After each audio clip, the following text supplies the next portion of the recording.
Kwanza kabisa naomba nichukue nafasi hii kwanza kumshukuru Mwenyezi Mungu mwingi wa rehema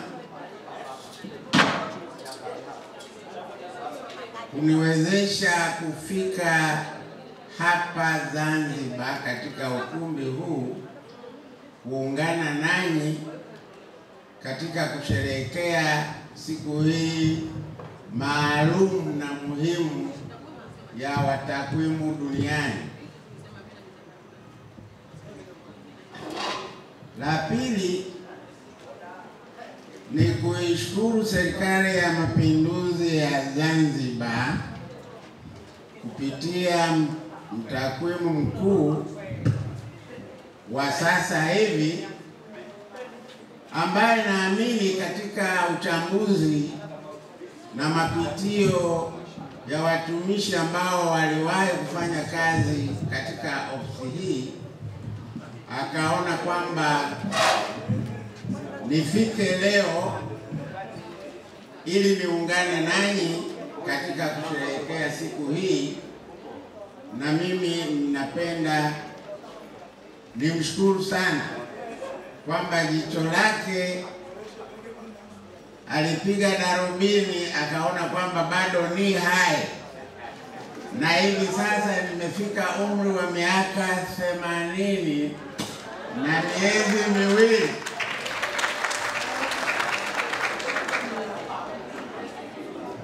Kwa hivyo naona kama ni fursa ya pekee kabisa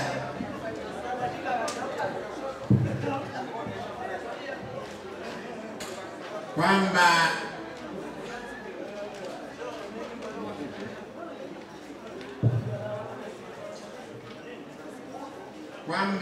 baada ya muda huo wa kuishi ambao Mwenyezi Mungu amenijalia, nami nikipiga darubini nyuma naona kwamba nilifika hapa Zanzibar mwaka 1978 kwa kazi maalum ya kuanzisha Bureau of Statistics hapa Zanzibar.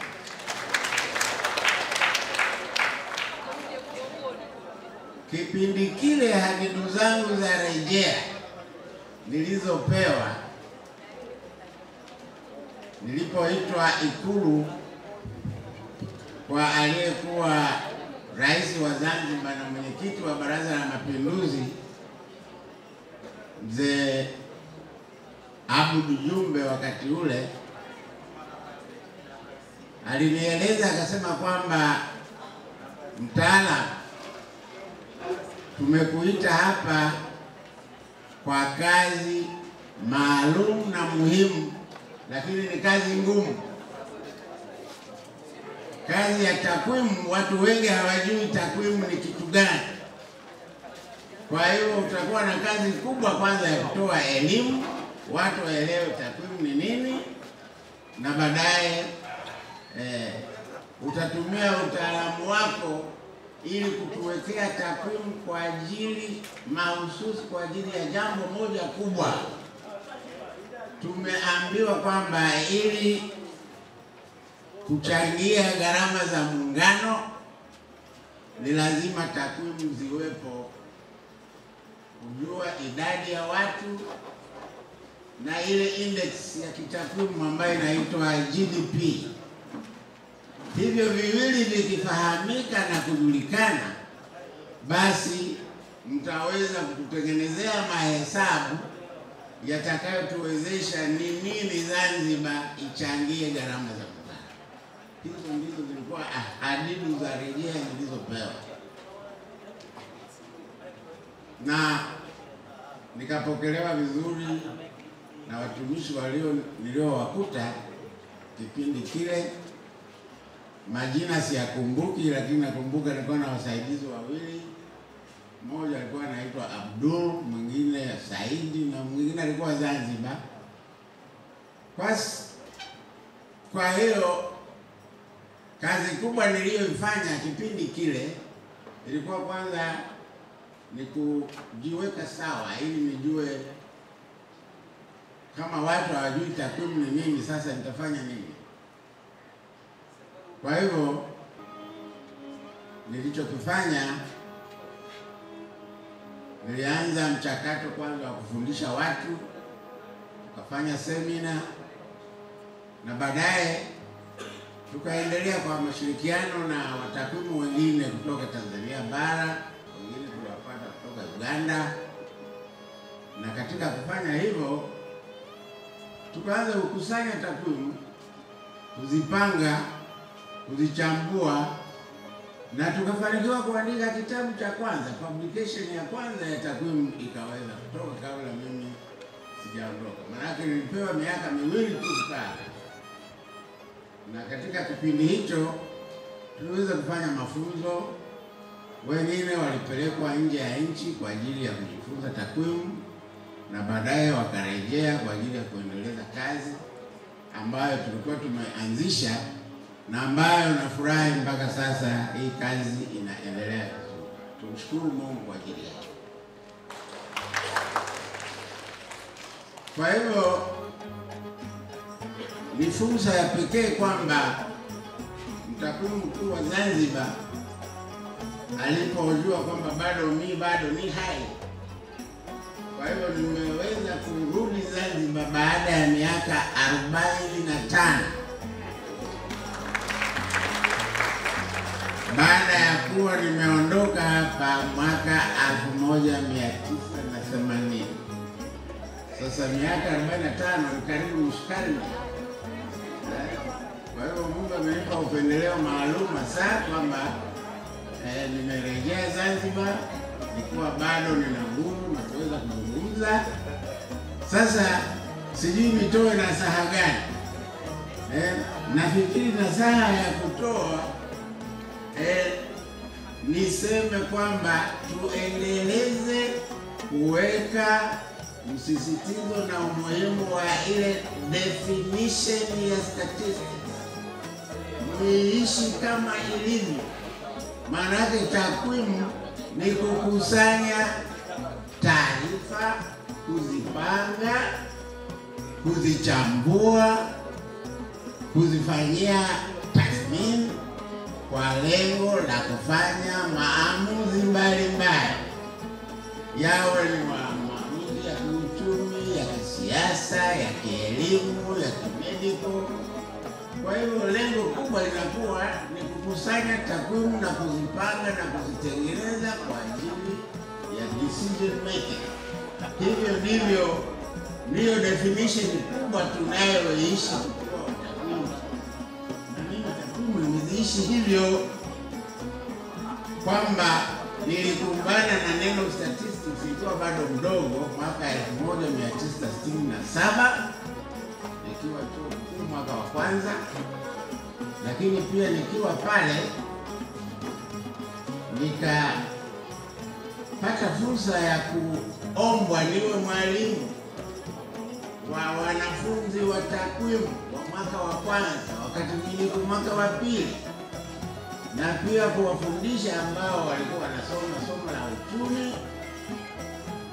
Baadhi yao tulikuja nao hapa kama kundi la wataalamu maalum katika tume ya mipango ambayo mimi nilikuwa mkurugenzi wa takwimu. Sasa kuishi takwimu kuna faida sana, sio tu zikusanye zikae, lakini uishi. Manake hata katika masomo yangu niliyoyafanya baadaye kwenda Uingereza mwaka kabla sijaja Zanzibar, nilisoma takwimu, statistics and operational research. Kwa hiyo nilianza kuipenda nikiwa chuo kikuu kwa kufundisha wanafunzi wenzangu, lakini pia nilipoongeza elimu nikaendelea na somo la statistics. Kwa kwenda Marekani, New York, nikakuta Mwanasheria Bilali yeye ameondoka, nikasoma statistics pia. Maprofesa pale waliposema umetusoma statistics Uingereza, nadhani tutakupa points za bure kama bakshish ili usihangaike sana kusoma masomo ya psychology. Maana wewe inaonekana umebobea katika mambo haya ya takwimu.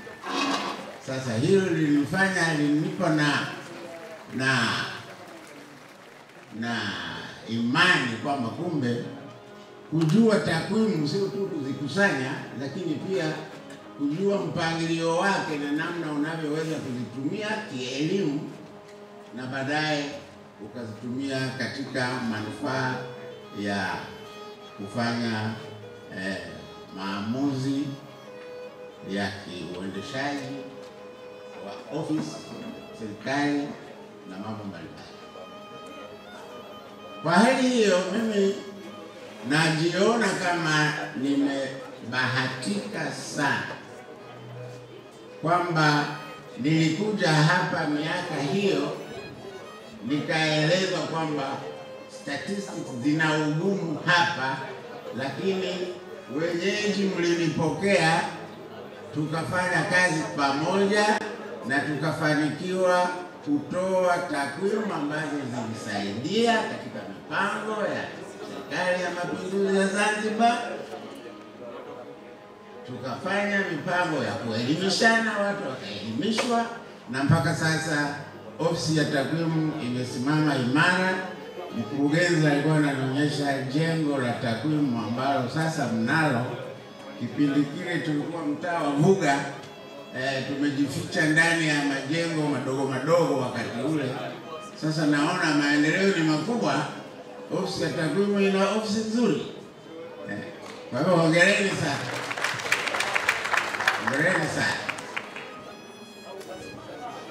Kwa hali hiyo, mimi nirudie kusema kwamba nawashukuru sana kunialika kufika hapa, na nisiwe mchoyo wa fadhila, bali niweze kusema kwamba niwashukuru kwa zawadi ama tuzo ambayo nimepewa.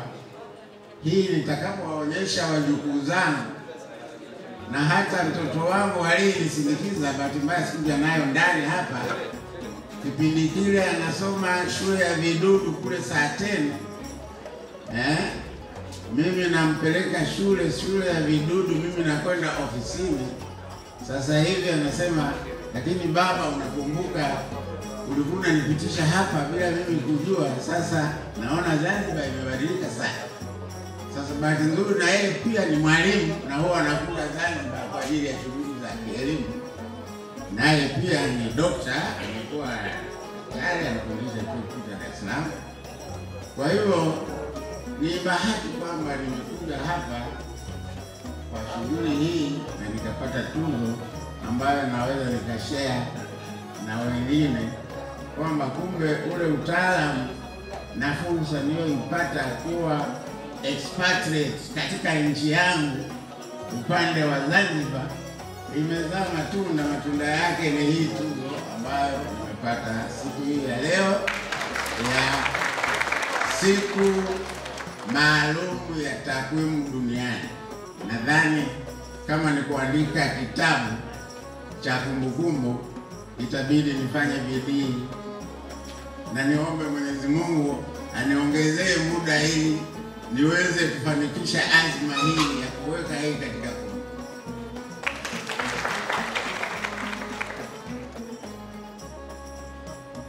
Nadhani dakika 5 zimekwisha, nisiongeze zaidi, baadaye nitaharibu, lakini niongeze kwa kuwashukuru sana kwa ukaribisho mlionipa. Nimethamini sana mapenzi na upendo mliokuwa nao kwangu mimi, kwa kuona kazi niliyoifanya mkaithamini na mkaona kwamba sio tu mjue jina kwa kulisoma, lakini pia muone huyu mtu ana umbo gani, uso wake uko vipi, je, anaweza kuzungumza, anaweza akafanya nini, akasimama mbele ya watu naye akajionyesha. Hiyo nayo ni fursa ambayo namshukuru Mungu kwamba nimeweza kuipata na kuwa pamoja nanyi na kuzungumza maneno haya machache